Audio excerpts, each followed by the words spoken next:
Kolombiya turumuz tüm hızıyla devam ediyor. Ve bu videoda dünyanın en yüksek palmiye ağaçlarının yer aldığı Cocora Vadisi'ne gidiyoruz. Gerçeküstü bir doğaya ve yeşile doyacağınız bu macerada bakalım başımıza neler gelecek.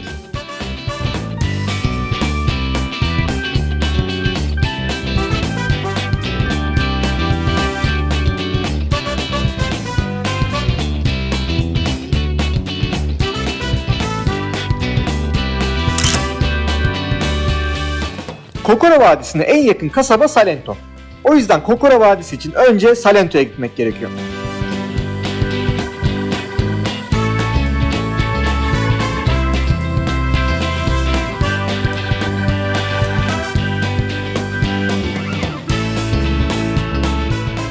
Vadi Kolombiya'nın bu şirin kasabasına sadece 11 kilometre mesafede. Vadide bizi uzun bir gün beklediği için hiç zaman kaybetmeden turumuza başlıyoruz.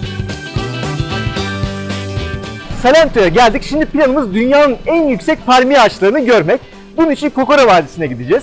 Bu arada dünyanın en yüksek palmiye ağaçları derken konu biraz sizin tahmininizin ötesinde olabilir. Boyları yaklaşık 200 metreye kadar uzanan ağaçlardan bahsediyoruz. Biraz daha net tarif etmek gerekirse böyle 60-70 katlı bina yüksekliğinde ağaçlar göreceğiz bugün.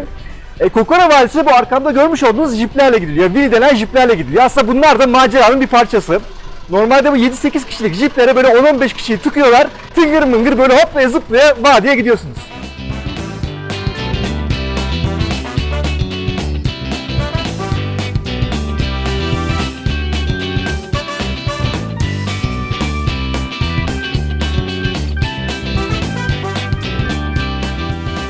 Şansımıza bizim jipe fazla insan doldurmadılar. Normal kapasitesinde 8-9 kişiyle yola çıkıyoruz. Yaklaşık 20 dakikalık bir yolculuğumuz olacak bu jiple.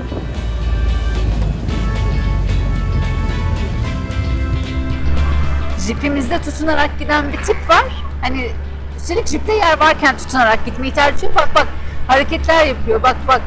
Tutunmadan gidiyor, eğiliyor, kalkıyor, şey yapıyor. Team mi? Ha? Team mi? İç çevirecek. Çok artistsin, anladık. Spider-Man.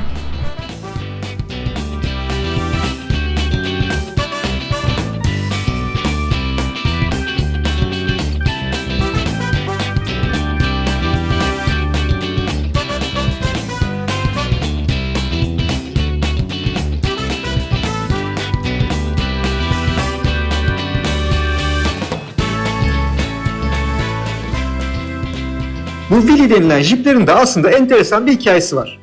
Bunlar aslında eskiden Amerikan ordusunun araçlarıymış. İkinci Dünya Savaşı sonrası elinde kalan bu araçları uygun fiyatlara satan Amerika'nın en büyük müşterilerinden biri de Kolombiya olmuş. Özellikle araçların güçlü, hafif ve açık olması ve ayrıca manevra yeteneği sebebiyle bölgedeki çiftçiler tarafından çok beğenilmiş ve tarlalarındaki mamullerden hayvan taşımacılığına kadar birçok amaç için kullanılmış. Göreceğiniz üzere günümüzde de hala kullanılmakta bu Willy jipler.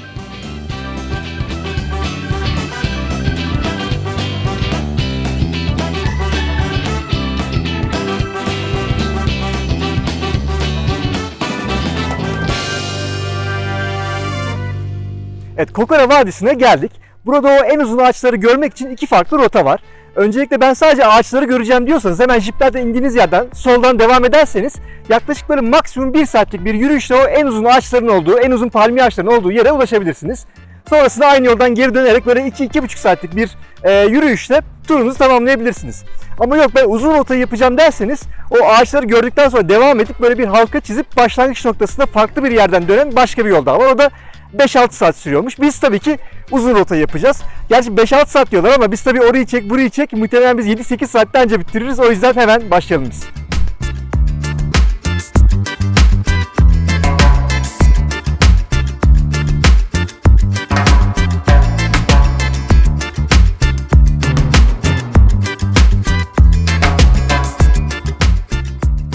Daha vadiye giremeden kendimizi fotoğraf çektirmeye kaptırdık bile.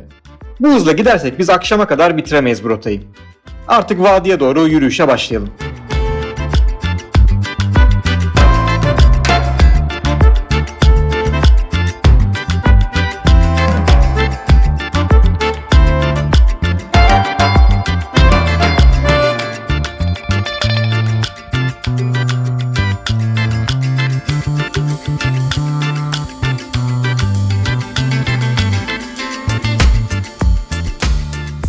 Kokora Vadisi'ndeki yürüyüşümüz daha ilk saatinden olağanüstü manzaralarla uzun bir süre unutulmayacak bir gün olacağının sinyallerini vermeye başladı.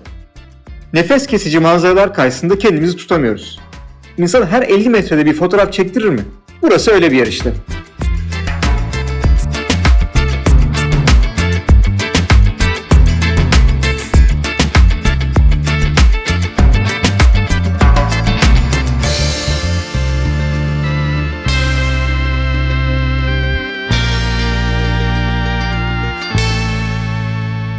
Evet, uzun palmiye ağaçlarının olduğu vadiye geldik. Bu vadiyi gören birkaç manzara noktası var.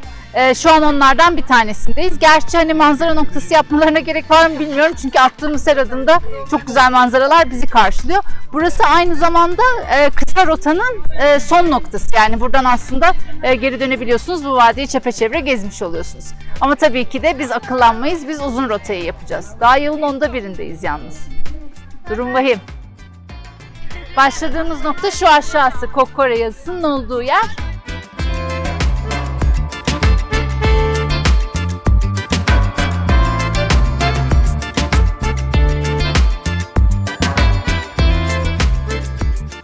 Uzun rotayı saat yönünde veya saat yönünün tersinde yapabilirsiniz. Önerimiz bizim yaptığımız gibi saat yönünde yapın. Önce Palmiye Vadisi'ni görerek başlayın, enerjiniz yüksekken buranın tadını çıkarın. Çünkü 6-7 saatlik yürüyüş sonrası bu ağaçlara ulaştığınızda epey yorgun olma ihtimaliniz çok yüksek. Bu uzun rotanın yaklaşık 12 kilometre uzunluğunda olduğunu da ekleyelim bu arada.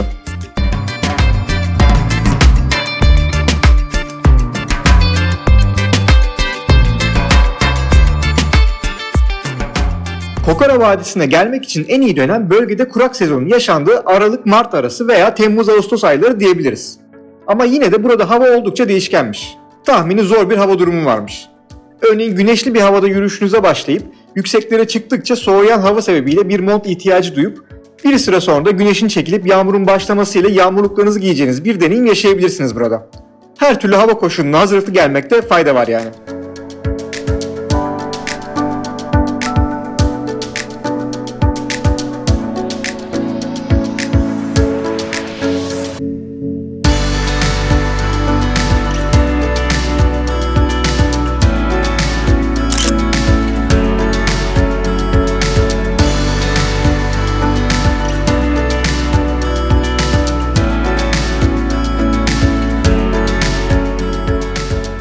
Başta söylemiştik ama tekrarlamakta fayda var. Bu palmiye ağaçlarının boyları 200 metreye kadar uzanmakta. 60-70 katlı gökdelenler gibi düşünebilirsiniz.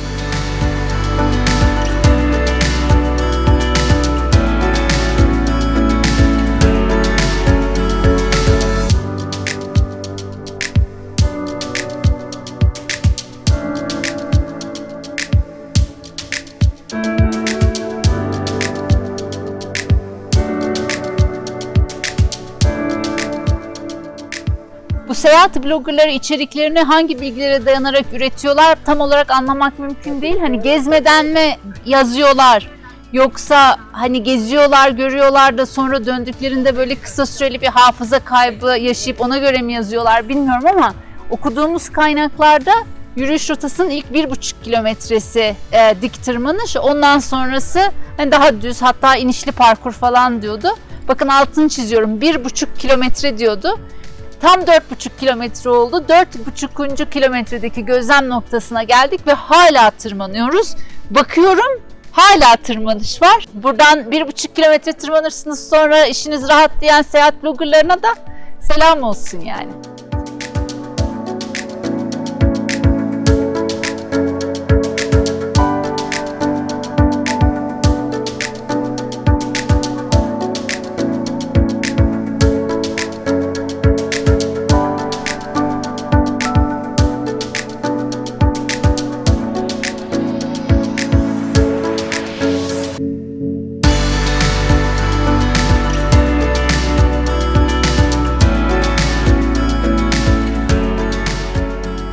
Sen ne kadar güzel bir yer buldun biliyor musun?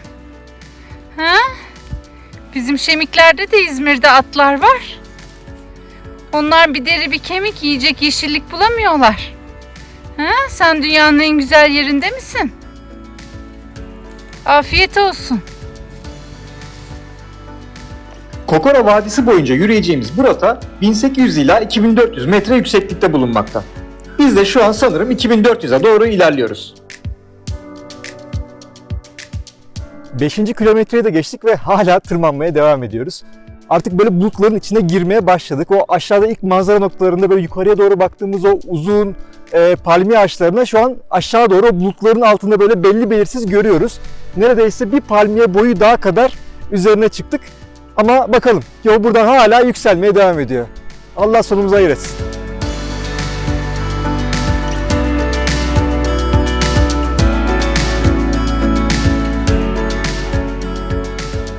Artık o kadar yukarılara çıktık ki ileride uçan akbabaları çok daha yakından görebiliyoruz.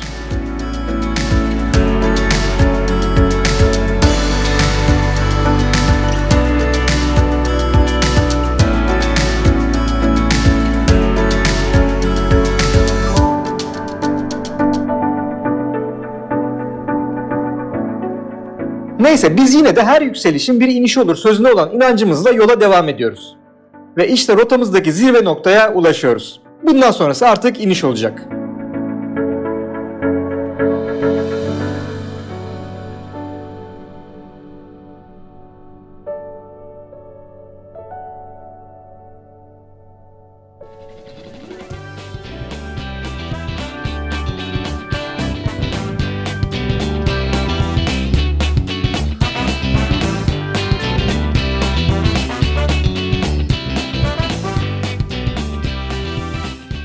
İnişe geçtik diye iş kolaylaşacak diye düşünmeyin bu arada. Dönüş yolu da en az çıkış kadar zorlu. Hatta birçok yerde yol bir dereye dönüşüyor ve bu şekilde sular içinden ilerlemeniz gerekebiliyor.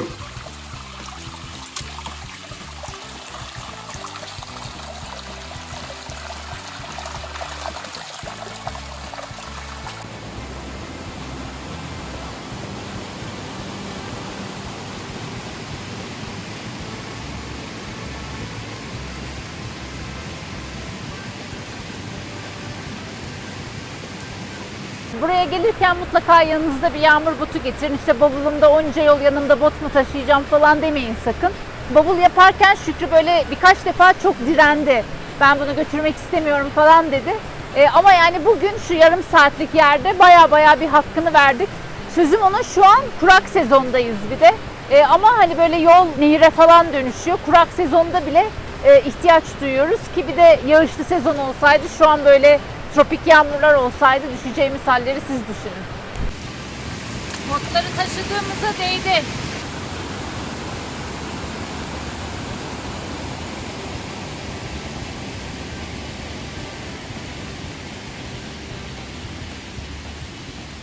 Yürüyüş rotası boyunca 4-5 yerde yanınızdan geçmekte olan dereyi aşmanız gereken yerler olacak.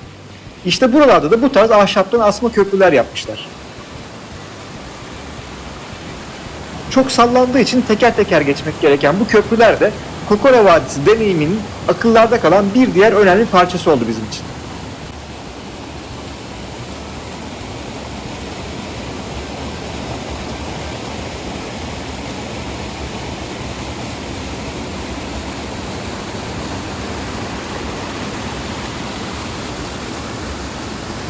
Bu arada buraya gelecek olanlara bir uyarımız olsun. Gelirken mutlaka atıştırmalık bir şeyler getirin. Yiyecek içecek mutlaka yanınızda bir şey olsun. Özellikle su kesinlikle olsun. Çünkü içeride yiyecek içecek zaten hiçbir tesis yok. Bir tane restoran vardı ama orası kapalıydı biz geçerken. O yüzden oraya güvenmeyin. Çok küçük bir büfe vardı böyle bir iki çeşit içecek satıyor ama orada da çok fazla bir şey yoktu. O yüzden mutlaka yanınızda bir şeyler getirin. Birazdan kraker yiyeceğim. Çok mutluyum.